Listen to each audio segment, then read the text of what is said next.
Olá, pessoal, tudo bem?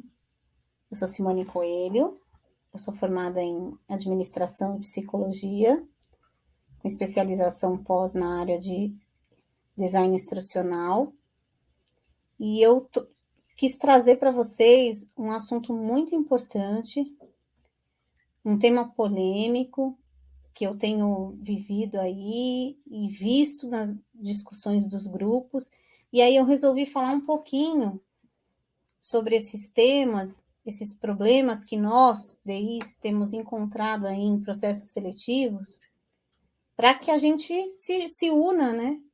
E comece aí a buscar soluções ou divulgar para as empresas essa nossa dificuldade, esses problemas que nós temos visto, para ajudar aí na melhoria desses processos. Então, quais são os temas que eu resolvi aqui colocar em pauta? Os perfis dos candidatos, então vou falar um pouquinho deles, o júnior, o pleno e o sênior, as faixas salariais do DI hoje no Brasil, atualizadas, qual a diferença entre o designer educacional e o corporativo, que tem diferença de aplicação e de abordagem, quais são os testes hoje solicitados pelas empresas, as competências que são mais requisitadas e as básicas, tipos de testes e o uso desses testes e as soluções aí para os problemas que a gente tem encontrado. Com relação ao perfil dos candidatos, nós temos visto aí uma gama de problemas na divulgação das vagas. A primeira coisa é que as empresas têm muita dificuldade de definir se o perfil que eles precisam é júnior, pleno ou sênior. O que eu estou percebendo, e até como selecionador, especialista em seleção, trabalhei 20 anos com recrutamento e seleção, eu vejo que existe aí uma discrepância grande entre os tipos de perfil. Então, tem empresa que pede um júnior com características do sênior, um sênior com características que até ultrapassam o sênior. Então, assim, existe muita dificuldade por parte das empresas de definir o perfil desse DI que eles querem, tá? E aí, para ajudar nesse sentido, eu fiz esse infográfico, até divulguei bastante no LinkedIn, o pessoal já conhece, falando sobre esses perfis. Qual é o perfil do DI Júnior? O que ele faz? Quais são as atividades básicas? O DI pleno, o DI sênior. E aí, como que eu adequo a minha necessidade da empresa a esses perfis? Porque tem diferença, gente. E aí é claro para todo mundo que assim o DI corporativo atua de uma forma, o DI educacional atua de outra, porque é outro ambiente, outro contexto. O DI que atua na consultoria atua de outra forma. Então, assim, a gente precisa equalizar esse conhecimento para que as empresas consigam pedir o perfil correto. Porque senão, que acontece? O cara pede lá um DI sênior, salário de júnior. Ele pede um DI júnior, mas ele quer conhecimentos de pleno e sênior. Então, assim, precisa equalizar, porque realmente isso aí é o que está dando muita discussão. Muitas pessoas estão sentindo dificuldades aí nos processos seletivos por conta dessas questões. Como a nossa profissão ainda não é muito difundida, tem muita gente que nem sabe o que é o design instrucional, né? Eu mesma, tem gente que me pergunta, nossa, mas o que é isso? Não entendo.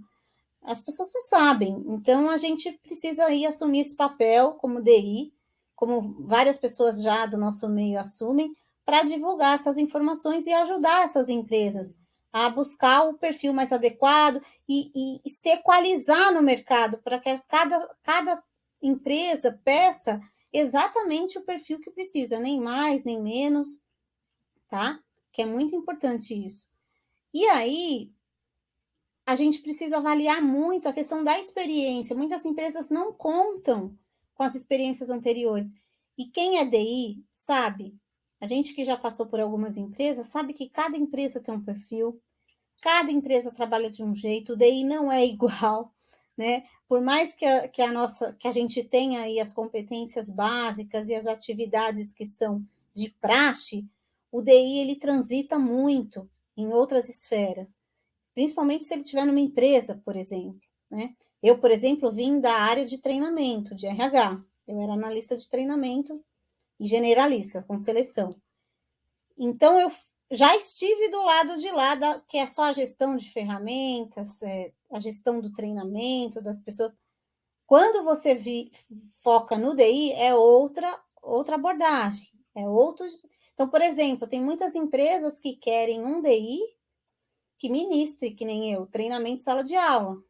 Mas não é uma competência do DI ministrar treinamento, não faz parte da competência da função descrita, tá?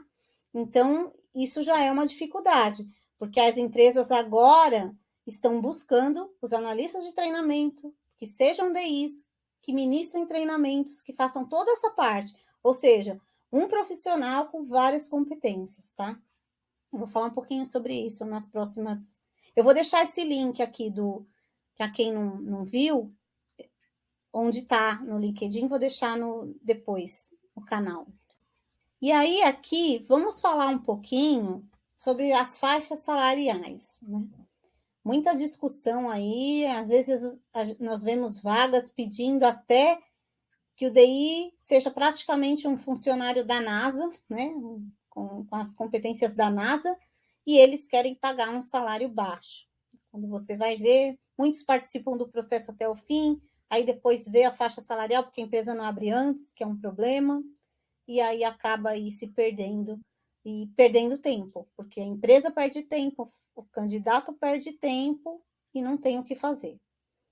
Então, a faixa salarial fica entre R$ 3.349,90, que é o mediano da pesquisa, e o teto chega em 8.000 na média, tá? 44,72. O teto aqui, nós temos algumas considerações. Se for um analista de treinamento, que é DI também, esse teto é um pouquinho maior, tá? Então, ele chega aí, vai de 8 a 12 mil reais, um DI, mas que ele seja aí analista de treinamento também. Mas essa é a média, 8 mil. Então, por exemplo, instituições de ensino que pagam melhor, tá dentro dessa faixa. Faculdades, instituições mais conhecidas e maiores. Empresa pequena dificilmente vai passar da parte média, tá? Então, por exemplo, tem DI sênior ganhando 4,5, 4.500 e 600, 700 em empresas ou consultorias menores. E 3.635,90 é a média do piso salarial de 2022, tá? Então, levando em consideração o regime CLT, não PJ. E outra coisa, o DI ele é contratado. Se ele for contratado como PJ, ele consegue negociar um salário maior. Por quê? Porque o CLT custa o dobro para a empresa, na questão de impostos. Então, se você ganha 3.349, você custa 6 e pouco para a empresa todo mês. Então, se o DI falar, eu quero ganhar 6 e pouco, ainda compensa para a empresa. O problema é que hoje nós temos poucas opções aí para ser PJ, né? Pelo menos é o que eu tenho observado. E tem que ter MEI aberta, que nem eu tenho a MEI aberta. Quem tem MEI aberta consegue aí prestar serviço e emitir nota certinho, tá? E aí a gente tem uma coisa interessante aqui. Em São Paulo, a média salarial está em 4.800. São Paulo sempre paga um pouco melhor os DIs do que as outras cidades, os outros estados, tá bom? Porque aqui é o polo, né? Então, é uma cidade até mais cara. Isso que a gente precisa analisar, né? Tem a questão do custo de vida, que também influencia na questão salarial, mas é mais ou menos nessa faixa, tá bom? Só para vocês terem uma ideia aí dos valores mais atualizados. E aí, eu queria falar um pouquinho sobre o DI educacional e o corporativo. Nós temos algumas diferenças. Eu já trabalhei tanto na parte educacional como na parte corporativa. Na parte educacional é um pouquinho diferente, porque a gente trabalha somente na área acadêmica, normalmente em instituições de ensino, tipo Senac, Senai, universidades, E aí, eles têm um foco mais para a educação tradicional, tá? Pode ter aí algumas coisas mais inovadoras, mas ainda é um pouco restrito. Eu trabalhei no educacional e, assim, em termos de criatividade, de inovação, nós temos aí grandes limitações, porque às vezes a empresa ainda é um pouquinho ortodoxa, então você não consegue muito trabalhar a questão da inovação, da criatividade, porque ainda nós temos a educação tradicional muito forte. E aí nós temos uma abordagem mais didática, né? Mais com regrinhas. Então, por exemplo, o DI educacional, ele atua muito como revisor de texto, né? Eu brinco, né?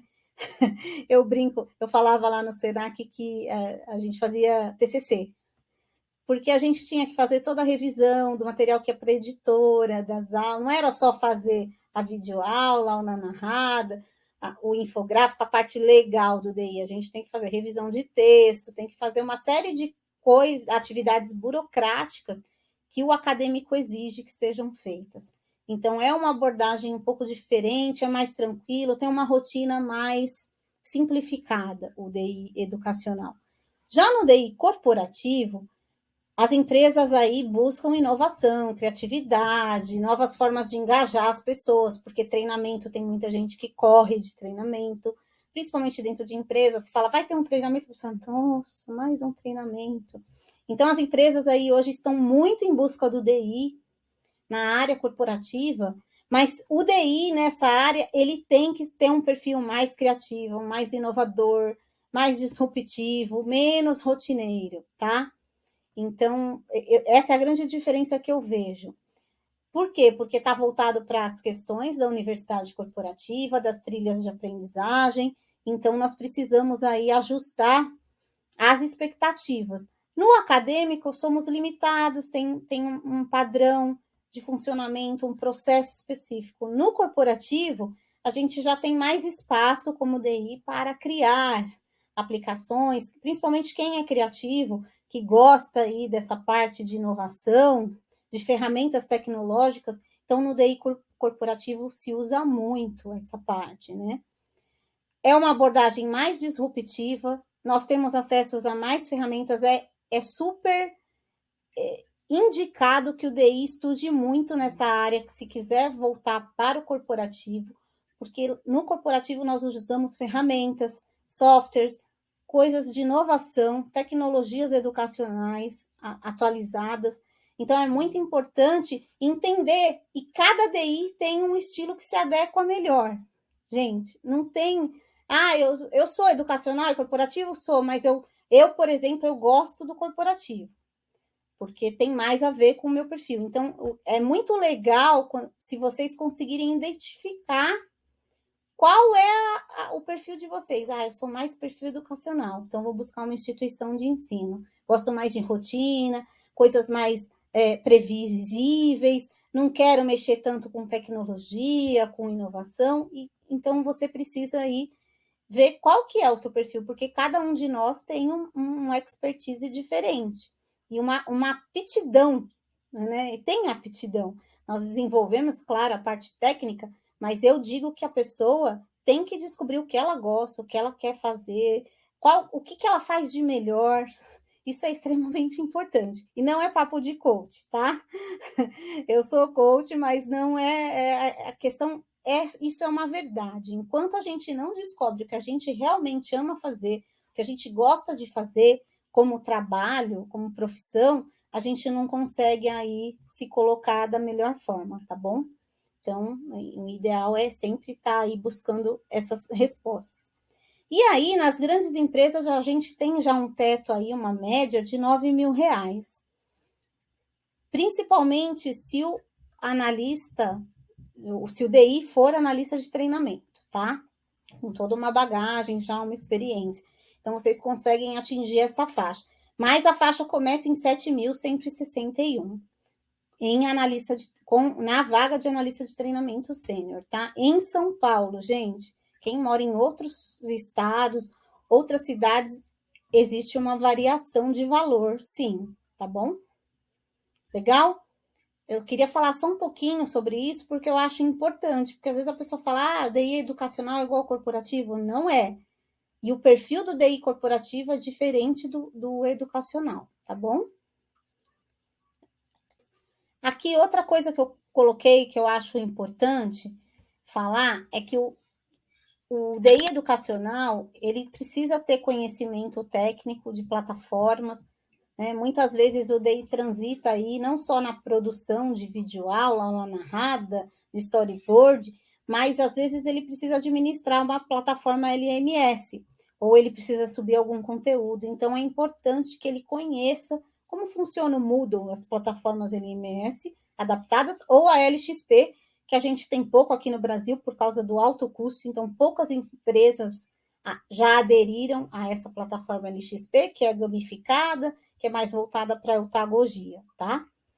E aí a gente tem a revisão de textos, projetos, gestão dos projetos técnicos, então você tem aí um contato maior com o professor em instituições de ensino, não é necessariamente o cliente, é o professor, e aí você tem que fazer a gestão do cronograma, tem toda uma rotina diferenciada.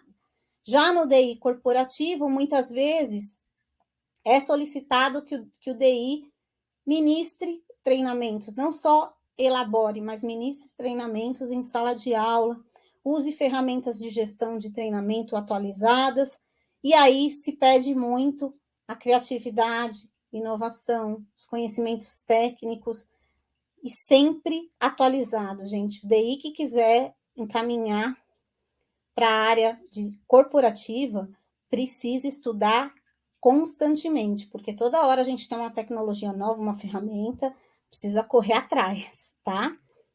O educacional já é mais tranquilo. Aí aqui eu queria falar sobre os testes. Gente, eu tenho visto cada coisa, visto e ouvido das pessoas, coisas assim que a gente fala, não é possível que isso ainda está acontecendo nos dias de hoje, né? Que nós somos tão assim cobrados pela ética, por tudo, né? Então, por exemplo, os testes que as empresas têm solicitado são testes não específicos, tá? Eu fui fazer um teste e aí pediu teste de Excel avançado, teste de Zoom, teste de não sei o que, gente. Coisas assim que, para um DI puro, por exemplo, fala, nossa, mas espera aí, eu não mexo com fórmula avançada de Excel, nunca mexi em outra área de DI. No máximo que eu uso Excel é para cronograma de projetos, né, para acompanhar os projetos, datas, mas não testes avançados. Mas tem empresas pedindo esses testes, tá? Ou seja, já está acrescentando aí o DI uma competência que ele, talvez no dia a dia dele, ele não tenha desenvolvido, porque normalmente é uma ferramenta do RH específica e que é mais utilizada por analistas de treinamento que cuidam de sistemas e de projetos, tá? Há entrevistas e testes comportamentais. Aqui nos testes comportamentais, e aí não é uma especificidade do DI, mas tem muitas empresas pedindo aí, aplicando testes de lógica, de raciocínio lógico, que nem na minha época de faculdade da psicologia, minhas professoras já falavam que esses testes estavam aí super defasados. E isso é um problema sério, porque tem empresas utilizando esses testes que não têm mais validade nenhuma. Hoje nós estamos na era das múltiplas competências. Então, não tem por que usar testes de lógica, testes que não têm mais validade dentro da nossa cultura digital hoje, principalmente. Aí eles pedem soluções de aprendizagem. Aqui é um tópico que eu bati, eu até coloquei na semana passada aí no LinkedIn, até reverberou essa questão. Empresas que pedem testes inteiros, soluções inteiras de aprendizagem, aí elas dão 2, 3 dias para fazer, outras dão uma semana, e não pede só um, essa é a questão, né? Eles pedem 2, 3, pede um vídeo, pede uma aula narrada, pede não sei o quê. E aí o candidato precisa perder 10, 12 horas fazendo um projeto inteiro, como se fosse um trabalho não remunerado, e depois chega lá no processo, faz tudo, depois não passa, e ele fala, nossa, mas eu criei um negócio tão legal, uma ideia tão bacana, o que será que aconteceu? E aqui eu tenho um relato para fazer. Eu participei de um teste assim, que tinham vários, e aí eu comecei a perceber que pelo link eu coloquei o link do vídeo no YouTube, mais privado. Então, só quem tinha aquele link conseguia abrir. E aí eu mandei para a empresa aquele link.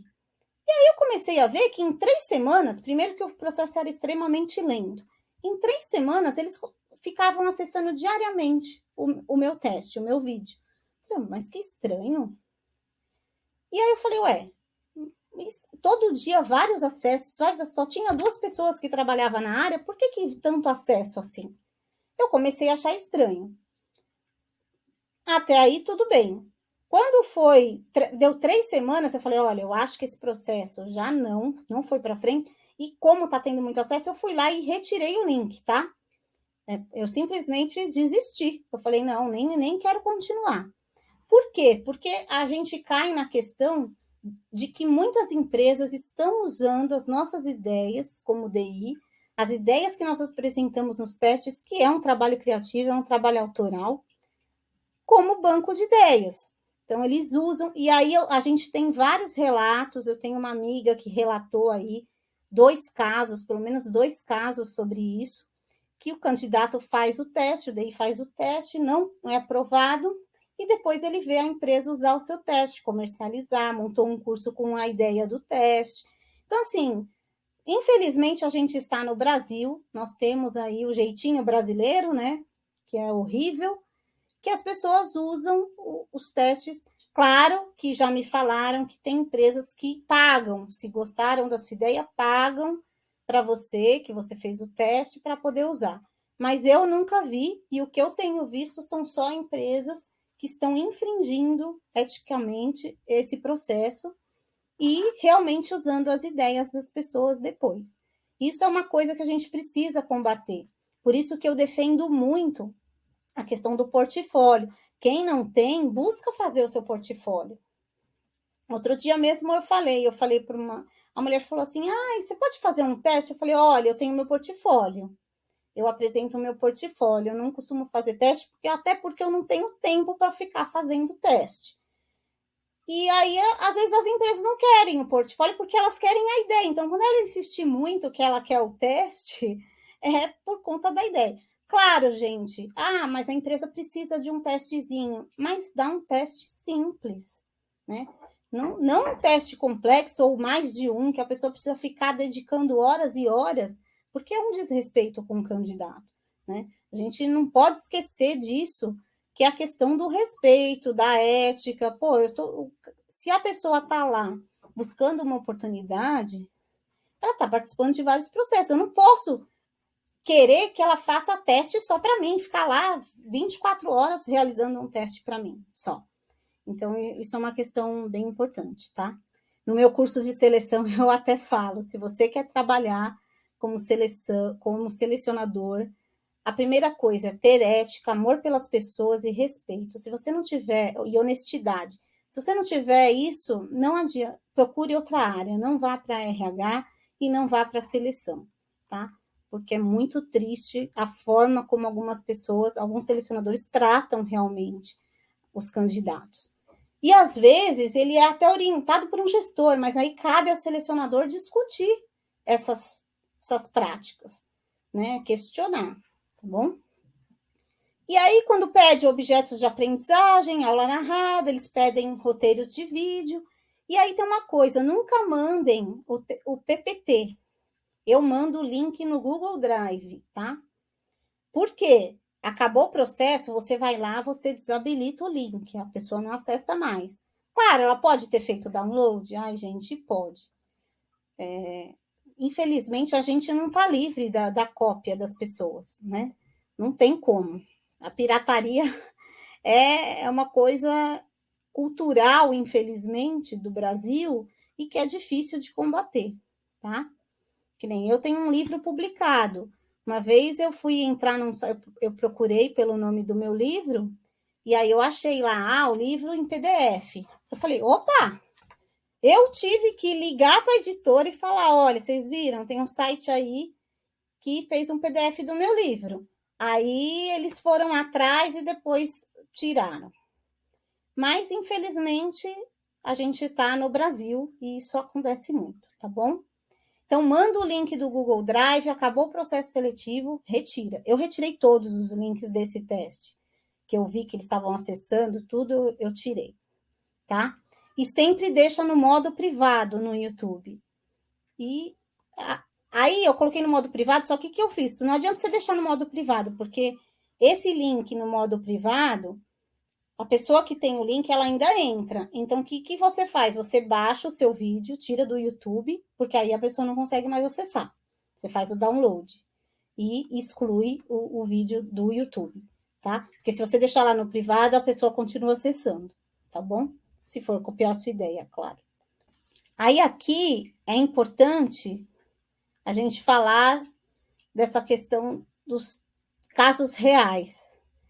Eu, pelo menos, soube de 4 casos de candidatos que viram suas ideias aí utilizadas nas empresas depois que eles fizeram o processo seletivo e não foram aprovados. Então, existe esses casos. É até importante que a gente divulgue essa situação, porque, infelizmente, tem empresas que realmente agem de má fé. E a gente precisa aí tentar combater essa prática. Então, a melhor forma é diminuir a quantidade de teste, né? Você avisar a empresa, olha, eu registro a minha ideia. Alguém estava falando no grupo da questão de registrar a ideia, que é uma coisa interessante, tá? Porque são práticas que faz com que a gente vá se protegendo aí de alguma forma. Infelizmente, né? Precisamos fazer isso. Não deveria ser necessário. Até porque, gente, tem uma coisa que eu até falo no outro curso, que é a questão do teste. Hoje não se pede teste para programadores, analistas de sistemas, desenvolvedores, porque sabem que é um perfil que nem gosta de fazer teste. Eu já fui selecionadora de TI, de vagas específicas, tá? Desses TIs mais complicados. E realmente eles não gostam de teste. Então, as empresas não colocam testes. O que elas fazem? Elas fazem perguntas técnicas para ver se realmente o cara tem aquele conhecimento. Então, talvez no DI seria interessante a gente ter a mesma prática. Perguntas técnicas, às vezes não precisa dar um teste que a pessoa vai ficar lá horas fazendo, mas faz perguntas sobre o DI para saber realmente se a pessoa conhece, se a pessoa tem aquela experiência, aquela prática, tá? Seria muito mais interessante. Aí aqui eu quis fazer uma pauta interessante, que é empresas amigas do DI. A gente tem que também falar do lado bom, né? Então, aí tem 2 empresas que eu, por sinal, trabalhei, a Ferolab e o Senac, que realmente são empresas que pedem testes coerentes, tá? E a gente precisa falar disso e as outras empresas precisam se mirar nelas para fazer a mesma coisa. Por quê? Porque elas pedem um teste simples, uma videoaula narrada ou um storyboard, e você não fica lá 1000 horas fazendo. É um respeito ao DI, né? E são 2 instituições respeitadas que realmente se destacam aí no mercado, tanto uma no DI educacional, a outra no acadêmico, mas que elas têm práticas coerentes com a avaliação do DI. E é isso que precisa, porque o que a gente vê por aí? Testes absurdos, complexos. Às vezes o DI não entende o que o teste está dizendo, de tão confuso que foi. Você vê logo que não foi um DI que preparou o teste, porque não tem nem DI na instrução do teste. Então, a gente precisa tomar cuidado com isso, tá? Então, são empresas aí que vocês podem participar dos processos que realmente eles fazem de acordo com o perfil do DI. É um teste simples, você não vai ficar dias fazendo, então é legal. Parabéns aí para o Senac e a Ferolab nesse ponto, tá? Aí eu tenho consultorias pequenas e algumas empresas médias. Essas sim, pedem vários projetos inteiros, complexos, muito sem sentido, não tem pé nem cabeça, você não sabe onde começa, onde termina. né? E o DI tem pavor disso. Nós aprendemos a ter pavor disso, porque tudo tem que ter uma ordem clara. Né? E testes suspeitos. Você vê lá que eles estão pedindo para um projeto da área deles, né? Específica ali, de um produto deles. Aí eles pedem para você desenvolver lá roteiro de vídeo, videoaula, enfim. Aí você já fala, tá meio estranho. Quando você vê que é meio estranho, fique esperto. Porque já sabe que às vezes é um banco de ideias, infelizmente, tá? Aí eu tenho uma amiga que ela falou que ela fez um teste numa empresa e ela não foi aprovada, tal. E depois a empresa ficava mandando e-mail para ela. Ou seja, colocou ela no mailing e ficava mandando e-mail. Ela falou, nossa, os caras são uns sacana, né? Além de a gente fazer teste, não é aprovado, eles ficam mandando e-mail, depois a gente vira mailing para eles, né? Vira contato. Então, assim, tem muita coisa aí que a gente precisa mexer mesmo. Aí vamos falar das competências requisitadas e as básicas, né? Que esse é o grande aí calcanhar de Aquiles do DI. As competências requisitadas, na maioria das vezes, é conhecer taxonomia de Bloom, metodologia de outras metodologias, tem o método ARC, tem vários, né? E até aí tudo bem, a gente sabe que faz parte das competências do DI. Só que tem aparecido muitas vagas, gente, que são as competências extras, ou seja, programação. Opa, eu quero um DI que programa. Eu quero um DI que seja também designer gráfico, porque na minha equipe não tem um designer gráfico, então eu preciso de um DI que faça. Eu quero um conteudista, porque nem sempre eu vou ter o conteudista e nem o conteúdo, e aí o DI vai ter que desenvolver. E várias tecnologias e ferramentas, todas da moda, só que detalhe, eles pedem as ferramentas, mas eles não têm assinatura das ferramentas, tá, gente? Pede Captivate, não tem assinatura. Pede Articulate, não tem. Pede Geniali, não tem. Não tem nada. Não tem HP5, H5P, não tem nada. E aí, o que acontece? O DI entra lá com toda essa bagagem e a empresa não tem dinheiro para assinar uma ferramenta. Opa, só que a empresa pediu lá nos requisitos. E aí tá fora, né, gente? Apesar que a gente tem noção que a carreira do DI ela é constante e demanda de estudos constantes, atualizações constantes, mas realmente tem empresas que estão exagerando. E aí o DI se sente assim, igual esse Minion, né? Correndo contra o tempo, contra o prejuízo, para tentar aí galgar uma vaga melhor, porém, ele precisa ter muito mais competências do que as básicas e normais, tá bom?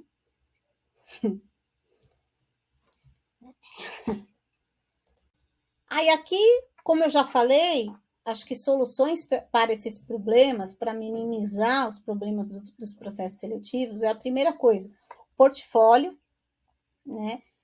Mesmo que você seja um DI júnior, que ainda não tem um portfólio, tenta começar a fazer, vai fazer teste, coloca o teste lá no portfólio, vai fazendo conteúdo tem uma horinha vaga, faz um conteúdo, coloca no portfólio. Por quê? Porque aí cada vez mais a gente pode ter essa força, né? Para pedir para esses requisitantes de vaga solicitar o portfólio, porque ali já dá para ver o que você faz. E aí também conscientizar as empresas dos níveis. O que é um DI júnior, pleno e sênior? Né? As empresas precisam saber diferenciar. Só isso já vai diminuir muito as nossas dificuldades como DI no mercado. E aqui, por último, eu até coloquei isso no LinkedIn, como selecionar um DI de forma ética e transparente, falando do portfólio, um teste simples, uma entrevista bem feita. Então, é uma campanha aí que eu lanço, compartilho aqui com vocês, porque eu acho de extrema importância para nós nos unirmos em prol aí da nossa classe, porque outras áreas, eu já selecionei de todas as áreas, não tem esse tipo de prática, tá? E aí, lutar por melhores práticas faz parte do nosso papel de DI, como nós temos aí várias pessoas que nos ajudam a divulgar a nossa área e que a gente aí continue crescendo.